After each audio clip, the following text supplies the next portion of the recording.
Sir Arthur Conan Doyle claimed he based the character of Sherlock Holmes on a teacher of his, Dr. Joseph Bell, whose real powers of deductive logic awed all who knew him.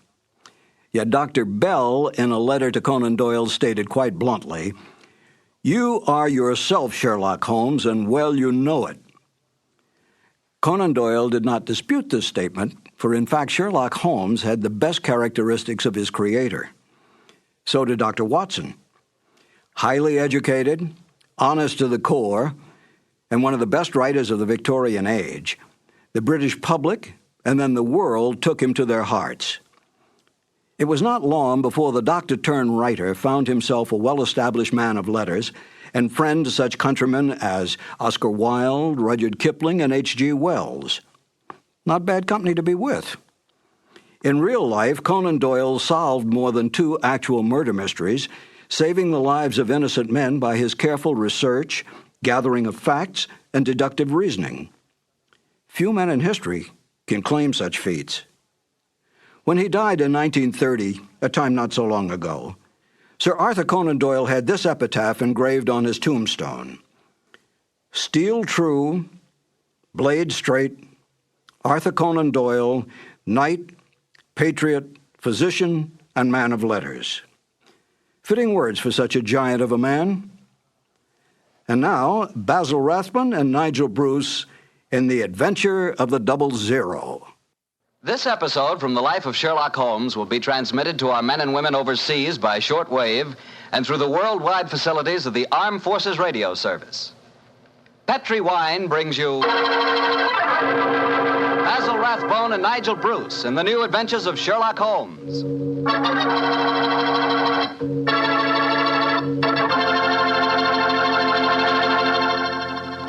The Petri family, the family that took time to bring you good wine, invites you to spend the next half hour listening to Dr. Watson tell us another exciting adventure he shared with his old friend, that master detective, Sherlock Holmes.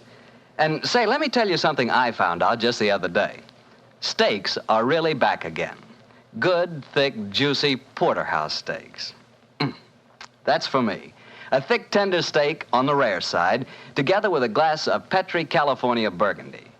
You know, Petri Burgundy is a perfect mealtime wine. And with meat or any meat dish, it's the very last word in good eating. Honestly, when you taste the wonderful flavor of that rich red Petri Burgundy, you're tasting one swell example of the art of winemaking. It's full-flavored and just about the most delicious wine that ever poured from a bottle. Try it the next time you have steak or chops, or the next time you have hamburger or pot roast. Believe me, Petri Burgundy is the best friend a good meal ever had.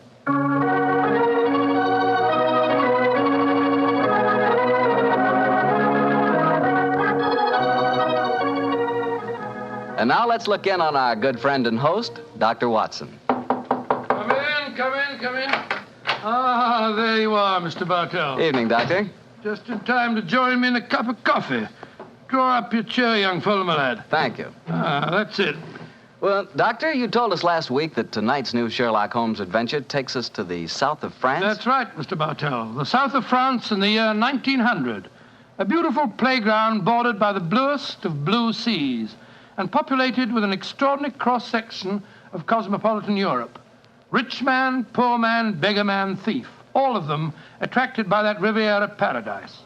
All of them drawn by the magical spell of a small white ball spinning round the rim of a roulette wheel. Now, don't tell me that you and the great Sherlock Holmes were there on a gambling spree. We were not, Mr. Bartell. At the time my story begins, we just concluded an extremely delicate mission. A mission, I may say, that concerned the safety and good name of a very prominent member of the royal family. Say, Doctor, you don't mean... One story at a time, Mr. Bartell. In any event, my boy, I'm afraid that's a case about which my lips are sealed for all time. But to return to tonight's adventure, one June evening, I persuaded Holmes to accompany me to the gambling casino at Fréjus, not far from Cannes, where we were staying. It wasn't quite as fashionable as the casino at Monte Carlo, but as I intended to do a little modest gambling myself, it seemed an establishment more suited to my means.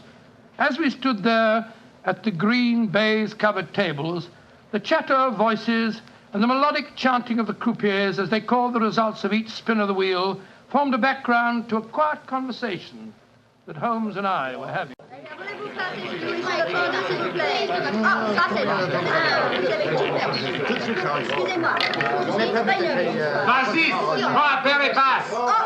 Lost again, Watson? Oh, confounded. That number 10 must come up soon. Oh, why not cut your losses, old fellow, and come for a stroll with me on the waterfront? Well, just a big wait. A couple more bets, Holmes. I have a feeling that 10 is bound to come up in a minute. Watson, I believe the blood of a gambler courses through your veins. Oh, there's no harm in taking a little flutter once in a while.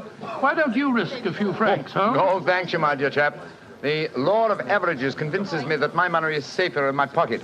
In any case, I'm a little dubious as to the integrity of this particular casino. Well, what makes you say that? Well, you will observe that this roulette wheel has a 00. Most continental wheels have only a single one. It would indicate that this house is extremely concerned with its percentage. Mesdames et messieurs, faites vos jeux. Oh, just 2 more turns of the wheel, Holmes, and I'll take that walk with you. Oh, you Mrs. Gear spielen. Why do you not play from the other side of the table? Why must you always stand next to me? Hello. What's the trouble up there? I've placed my bet, so let's go and see. I ask you, sir, why do you play here beside me? I'm afraid I don't see any reason why I can't play wherever I Swish, you've broken my luck. Ever since you come to the table, I've done nothing but lose. Please to move away.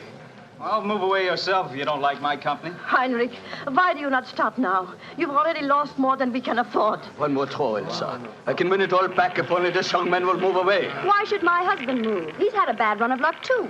Rien ne va plus. Neuf. Rouge, impérimment. Ah, you've lost again, Watson. Heinrich, you must stop now. I must stop, Elsa, because I've lost everything. I hope you're satisfied, Mr. American. You've broken my luck and ruined me. I hope that you and your turn will be ruined too. Heinrich! Heinrich, wait for me! I never heard such rubbish in my life. Were you listening to him, sir? I heard his last few remarks, Mr. Gilbert. Roger Gilbert. And this is my wife, Helen. How do you do? My name is Holmes, and this is my friend, Dr. Watson. How do you do? How do you do? Didn't you think his remarks were a little out of place, Doctor? I certainly did, Mrs. Gilbert. I don't see how he can possibly blame your husband for his run of bad luck. I didn't like the look on his face as he left the table, though. Have you any idea who he is? His name is Schneemann. He's staying at the same hotel as we are. I've never spoken to him, but I've heard him being paged there. Well, he shouldn't gamble unless he can afford to lose. Well, I'm losing, darling, and I can't afford it. Oh, but I can let you have more money. You know that. Oh, no, Helen, I may have married an heiress, but I'm not going to use her fortune to gamble with. Oh. I'll lose my own money, and then I'll quit. Mesdames et messieurs, faites vos jeux. Your last bet, Watson? Yes, Holmes, this time I know that number 10 is going to come up. It's got to.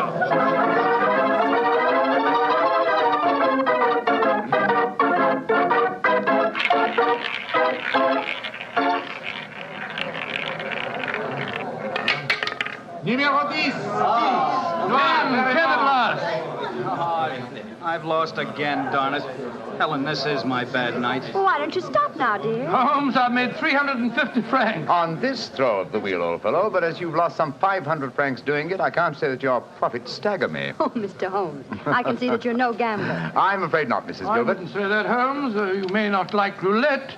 You've taken a good many chances in your life with long odds against you, too. Well, nevertheless, old chap, in the sense Mrs. Gilbert means it, I'm not a gambler. Say, what's the commotion over there? That German woman with a crowd forming around her. Yes, the wife of that man that said I ruined him. Attention, attention, est-ce qu'il y a un docteur dans la salle? There must be trouble. He's asking for a doctor. Doctor, come along, then. Will you excuse me, please? Thank you. Excuse me, madame. Mon ami est docteur. Monsieur, cette dame a besoin d'un docteur. What happened, madame? It is my husband. Is he ill? I just found him lying out in the garden. Please come with me at once, gentlemen. Of course we will, madam. What seems to be the matter with him? Herr Doctor, I think he is dead.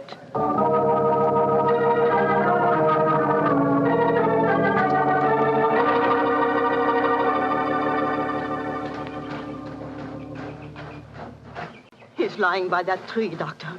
Please see if you can help him. Somebody else seems to be on the scene before us. Who are you, sir? I am Monsieur Chevray, director of the casino. Do any of you know this poor man? I am his wife.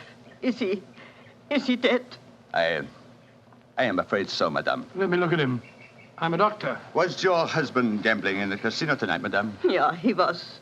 Poor Heinrich. He lost everything that we have. I'm afraid he's dead, madam. Shot through the heart. Oh, du lieber Gott. Suicide, Watson? Yeah, looks like it.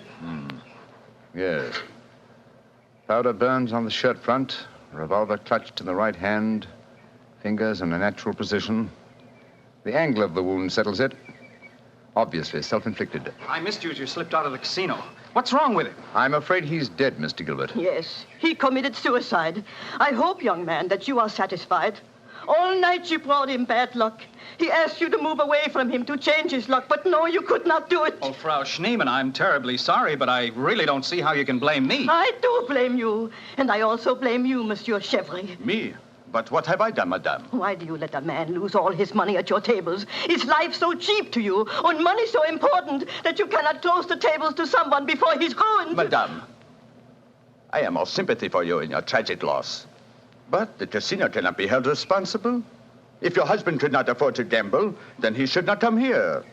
How are we to know the financial limitations of our customers? You said that your husband lost everything you had tonight, madam. Yeah, everything. Then how do you account for this sheaf of banknotes in his breast pocket? Good Lord, must be several thousand francs, sir. Then he wasn't ruined. And his suicide, therefore, cannot be blamed on his losses at my casino, madame. How do you account for this money, Frau Schneemann? Well, I do not understand. Heinrich kept nothing from me. I know that he had not so much money on him when he started tonight. Well, why do you all look at me like that? Is it that you think? You think... Quick, Watson, she's fainted. I've got her. We must get her to her room. You can take her to my suite in the casino. No, let's take her to the hotel. My wife will look after her. Poor woman, she's had a dreadful shock. She can probably do with another woman's company. That's very considerate of you, Mr. Gilbert. Where are you staying? At the Hotel Crillon. It's quite near here. I'll get a cab, and while I'm doing that, Watson, see if you can revive her, will you? Yes, Then we'll take her to the Hotel Crillon.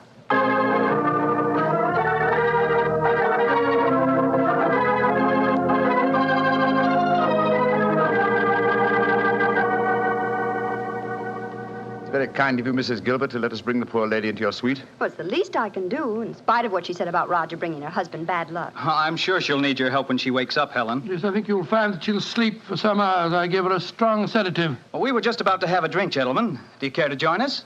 Oh, thank you, sir. Well, that'd be very nice, Mr. Gilbert.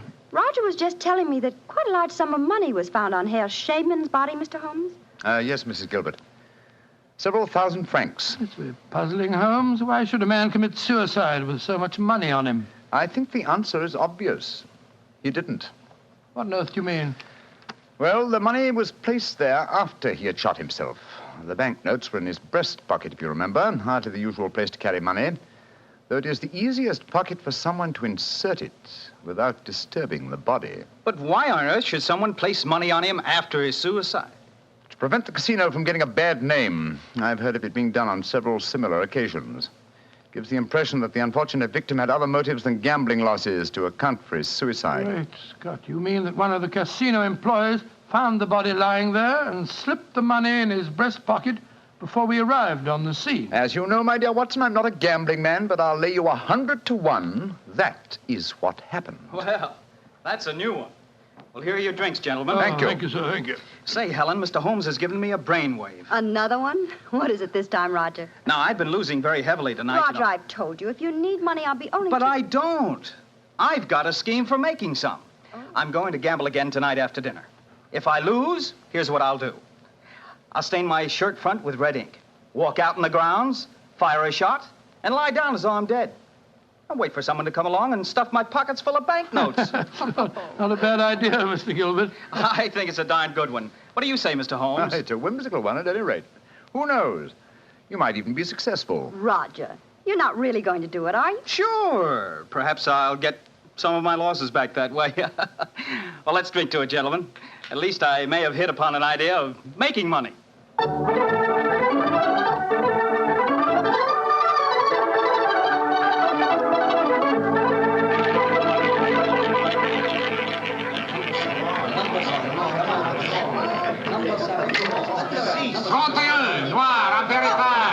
My dear Watson, you'll have to work hard at your practice when you get back to England. Your infallible system appears to be extremely fallible. And yet the fellow who told me about it said it couldn't miss. It's just a matter of doubling the stakes each time you lose, and then... Oh, my dear fellow, I've been studying your system, but I can tell you a really infallible way of making money at roulette. You can? What is it? Well, Own the gambling house and operate the tables yourself. The odds would be all in your favor. Oh, what a brilliant suggestion. The gambling house will not work me too. Not gambling for tonight, Watson? It's nearly 11 o'clock. Yeah, I think so. Let's take a stroll round the other table, shall we? By the way, old fellow, the young American, Mr. Gilbert, was losing heavily again tonight. He was? I wonder if he'll try that trick that he threatened, the one with the red ink and the shot in the night. I shouldn't be at all surprised. As a matter of interest, I saw him leave the tables about half an hour ago. Here comes his wife, on the arm of Monsieur Chevry, the director of the casino. Good evening, Mrs. Gilbert. Monsieur? Bonsoir, monsieur. Hello, Mr. Holmes, Dr. Watson. Monsieur Chevry is giving me a personally conducted tour of the casino. It's quite fascinating. And it is quite fascinating for me to have so beautiful a woman on my arm, mademoiselle. I know that I am the envy of all the men in the room. Oh, stop flattering me so much. I'm not used to it. Mrs. Gilbert, how is, Frau Schneemann? She seems much better. She wakened an hour ago and insisted on going back to her own room.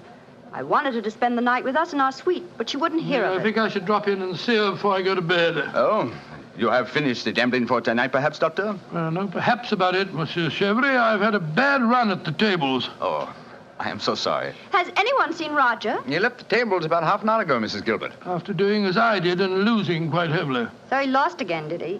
I wonder if he'll try that new system he was talking about. We were just discussing that possibility ourselves, Mrs. Gilbert. Mrs. Gilbert! Mrs. Gilbert! Frau Schneemann, you shouldn't have left your hotel, you know. It is too late to worry for me, Herr Doctor. It is for Mrs. Gilbert now that you should worry. What do you mean, madame? Well, I went back just now to where poor Heinrich died.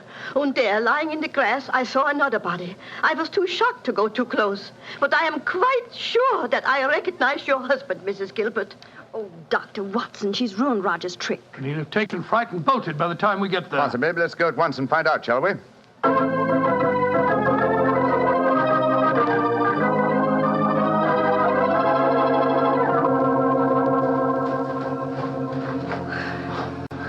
He hasn't gone. He's still lying there. It's a most convincing spectacle. That red ink really does look like blood. Yes. And blood sometimes looks like red ink. Mr. Gilbert. Roger, get up. The joke's spoiled. Roger, get up!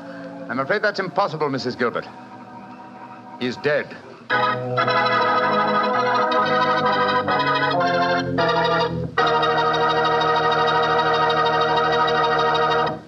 Dr. Watson's story will be continued in just a second, which is all the time I need to tell you that the easiest way I know to transform a simple meal into a feast is to serve that meal together with Petri California Sauterne.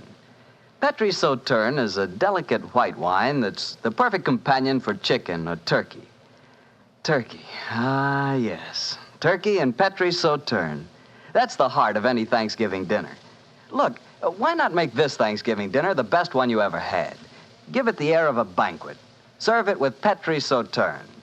And when you buy that Sauterne or any wine for your Thanksgiving dinner, whatever you do, look for the letters P-E-T-R-I, because a Petri wine is always a good wine. Well, Doctor, so the young American's joke turned out to be another tragedy. Yes, Mr. Bartell. The poor fellow was lying there dead with a bullet wound in the heart and a great splash of blood staining the whiteness of his shirt front. What happened next? Monsieur Chevry, director of the casino, took the distraught widow away from the scene while Holmes and I examined the body closely. Within a few minutes, we were joined by Inspector Ganivet of the French police. As we stood there in the moonlight, the sounds of music could be heard from the casino. It was hard to believe that two men had died in that lovely garden since the moon had risen.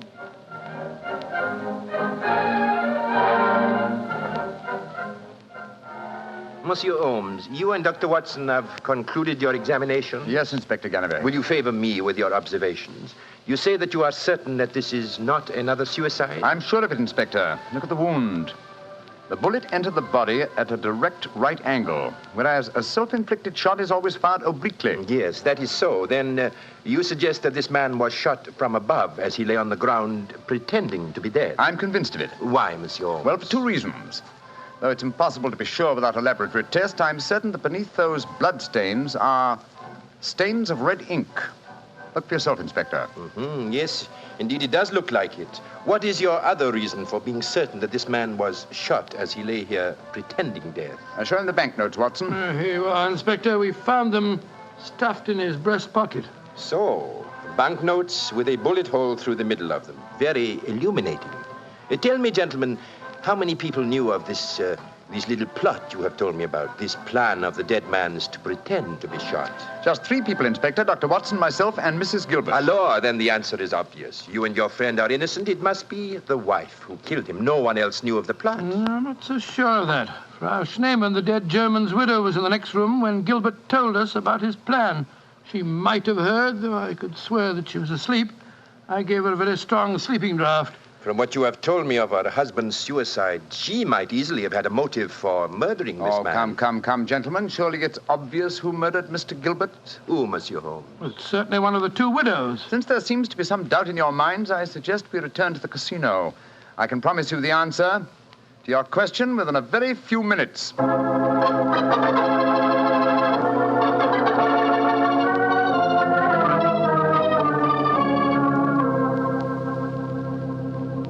Well, Monsieur Chevrolet, now that we're all assembled in your office, I shall sit down quietly and let Inspector Ganivet conduct his examination. No, Monsieur Holmes. No, you have handled the case so far. Please to continue it to the end. Yes, Mr. Holmes. I should appreciate it. On behalf of the casino. Very well, gentlemen. It won't take me long. Frau Schneemann. Ja, Herr Holmes. What time did you leave your hotel tonight? Well, I do not know what time it was. Well, what made you leave it? I could not sleep.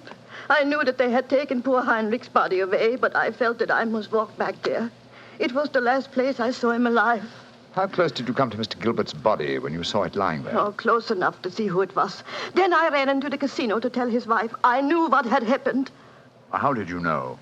You say you didn't come close to the body. I could tell by every line of the body as it lay there. I could tell because I knew that poor Heinrich's death would not be avenged. Thank you, Frau Schneemann. That will be all. You may go. But Monsieur Holmes, she has no alibi. Surely you should stop her. Inspector Ganivet, if I'm to conduct this investigation, I must do it in my own way. Pardon, Monsieur Holmes. Please continue. You may go, Frau Schneemann. Mrs. Gilbert? Yes, Mr. Holmes. Where were you prior to our meeting in the casino tonight, just before we discovered your husband's body? After I left the hotel, I walked over here along the seafront. Can anyone verify that statement? I suppose not. I didn't meet anyone that I knew. And what did you do when you arrived at the casino? I played a little chemin de fer. A few moments later, Monsieur Chevrolet came over to the table and asked if he might escort me over the club.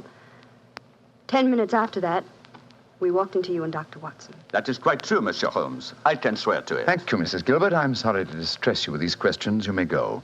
I'll wait outside, Mr. Holmes. I must know what happened. Wait for me there, madame.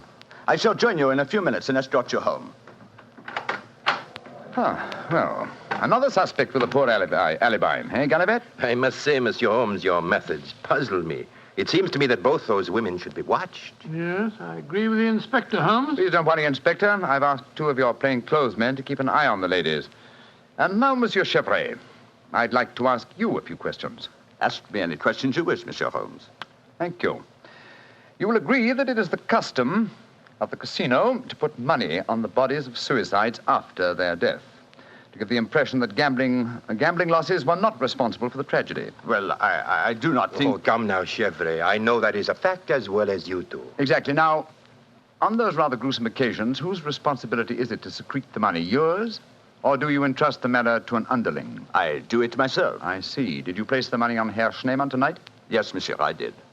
And did you also perform the same service on the body of Mr. Gilbert? No. I knew nothing of that death until a German lady, Frau Schneemann, come running into the casino. Excuse me interrupting, Monsieur Holmes. Of course, Inspector. What is it? I think that you are wasting time. It is obvious that Madame Gilbert committed the crime. She knew of her husband's plot, she had no alibi, and she had the motive. For is not marriage itself the greatest of all motives for murder? Oh, my dear Inspector. How very cynical. Madame Gilbert did not kill her husband. I know it. And what is your opinion, Watson? Well, it's that German woman. She had no alibi either. And remember, she was half mad with grief. Monsieur Chevrolet, you say that you know Mrs. Gilbert is not guilty. How do you know? I was with her myself at the time the murder was committed. Oh, indeed. How very interesting. And what time was the murder committed? Well, it was... Our investigations have never established what time the murder was committed, Monsieur Chevrolet. I'm afraid you've walked into my trap.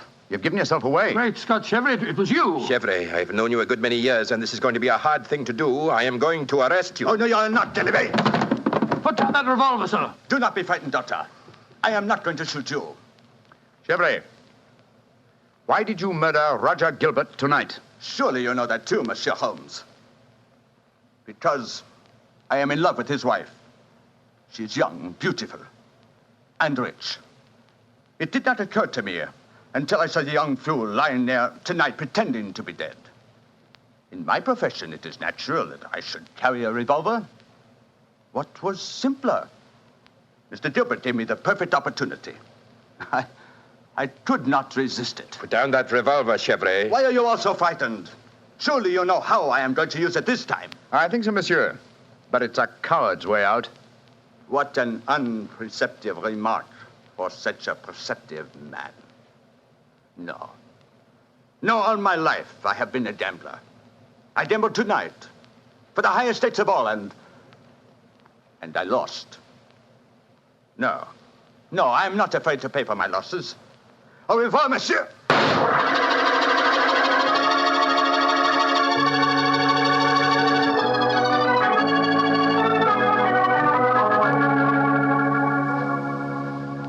An extraordinary case, Holmes. I never suspected Chevrolet. And I, old chap, suspected him from the beginning. Well, I wasn't the only one who was stupid anyway. Inspector Ganivet thought it was the wife. True. Very puzzling conclusion for a detective inspector to arrive at. Oh, it seemed logical enough to me at the time. No, my dear Watson. Cold logic should have told you otherwise. Roger Gilbert had been losing heavily and had planned this hoax. He obviously had no money on him. Therefore, the money was planted in his pocket by Chevrolet. After he shot him? No, my dear fellow. Before. Before? The bullet hole through the banknotes provided that. Now, had the money been put there innocently, Gilbert would have, come back to life as soon as the person placing it there had left. He would not have remained lying on the ground for a murderer to find him. And Chevrolet must have bent over him as he lay there, placed the money in his breast pocket, and then fired. Precisely, Watson. Well, Holmes, I must say you solved it very neatly. You've told Inspector Ganivet that you wanted no credit in the case. Naturally, publicity would be unfavorable. If you remember, no one is supposed to know that we're in the south of France. I'm certain that the inspector learned a few tips about detection tonight. Possibly, old fellow. And I hope that you have learned a few things about gambling. How do you mean, Holmes? Well, you're backing the wrong color. A gambler is usually superstitious, and superstition... Well, I should have told you what color to follow tonight. I still don't understand you, Holmes. I was playing number 10. Exactly. Number 10 is black. You should have followed a red color tonight, old fellow. The color of red ink. Red ink and blood.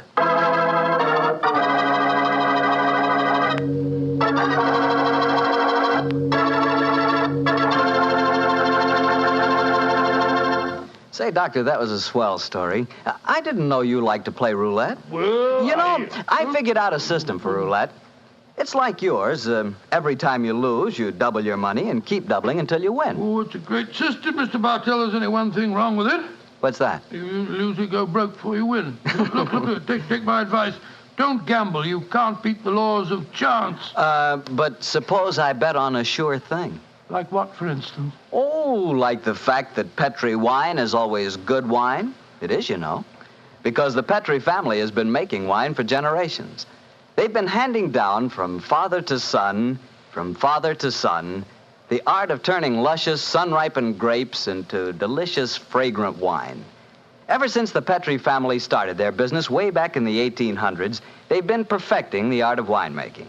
That's why Petri wine is always good wine. The Petri family took time to bring you good wine. So no matter what type wine you prefer, why not take a few seconds of your time to look for the letters P-E-T-R-I. They spell delicious wine, Petri wine. Well, Dr. Watson, what new Sherlock Holmes story are you going to tell us next week? Next week, Mr. Bartell, I'm going to tell you of a strange adventure that Sherlock Holmes and I had when we were in Stratford-on-Avon many years ago. It concerns an actor, a mysterious boating accident, and several dead butterflies. Sounds good, Doctor. I'll see you then. Oh, fine, but now, don't forget next week we're going to broadcast our program from the Paramount Theatre in Hollywood for the Victory Loan Drive. So if any of our friends are going to be in Hollywood, we'd love to see them there. Just buy a Victory bond at any store or bank on Hollywood Boulevard, and in return, you will be given your ticket of admission. Better hurry up, though, before all the seats are gone. Let's really buy lots of those Victory bonds. Let's finish the job.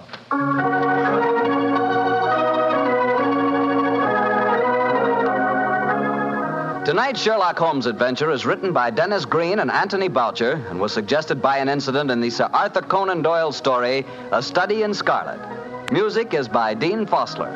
Mr. Rathbone appears through the courtesy of Metro-Goldwyn-Mayer and Mr. Bruce through the courtesy of Universal Pictures, where they are now starring in the Sherlock Holmes series. The Petri Wine Company of San Francisco, California, invites you to tune in again next week, same time, same station. This is Harry Bartell saying goodnight for the Petri family. Sherlock Holmes comes to you from our Hollywood studio. This is the Mutual Broadcasting System.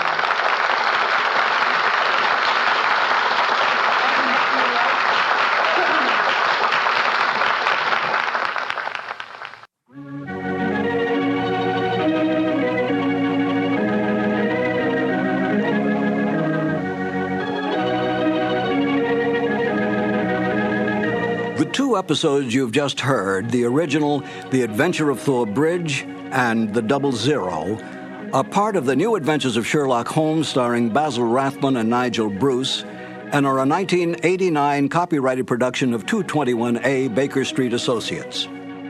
The Sherlock Holmes stories and the characters of Sherlock Holmes and Dr. John H. Watson were created by Sir Arthur Conan Doyle and are used with the kind permission of Dame Jean Conan Doyle.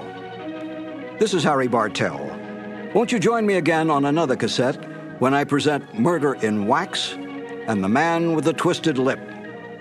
Thank you for listening.